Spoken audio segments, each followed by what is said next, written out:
Вітаю, друзі! Гарбузова каша. Каша з гарбуза. Смачна, корисна і красива осіння страва. І для дорослих, і для дітей. Вітаміни. Те, що зараз нам всім потрібно, бо холодно і сонце обмаль. Давайте приготуємо її так, як її готувала моя бабуся. Нам будуть потрібні гарбуз, рис, склянка молока, 2 склянки води, сіль, цукор за смаком, 40 грамів масла вершкового. Все. По-перше, треба запарити рис. Ось так. Запаримо.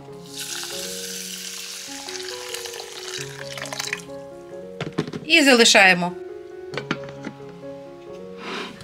Рис запарюємо, а гарбуз ріжемо на шматочки. Ось на такі.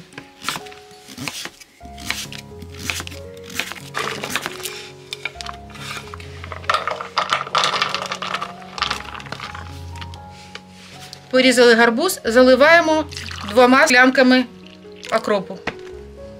Ось так.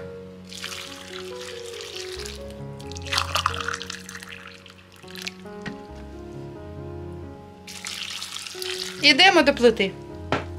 Буквально 5 хвилин.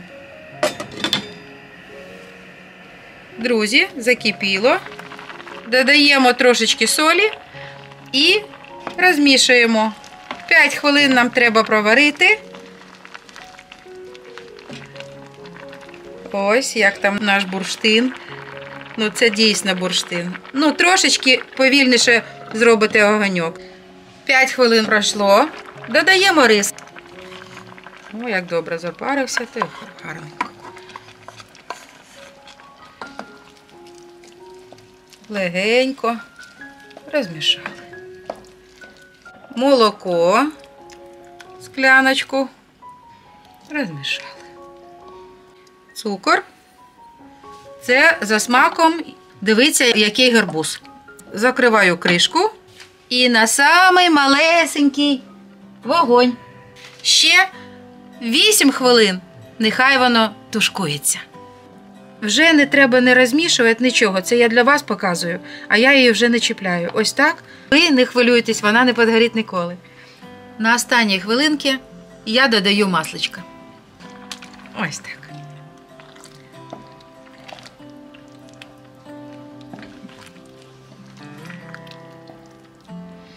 Ось такі останні бульбашки. Масличко розмішали, додали пів хвилинки. Ось. Все. Каша готова. Можна сідати за стіл. Ось така яскрава, як бурштин. Як я і обіцяла, корисна, красива, смачна. І на сніданок, і на вечерю. І дітям, і дорослим. Те, що треба. Хай вам буде смачно. Бережіть себе, бережіть своїх рідних. Хай вам щастить. До побачення.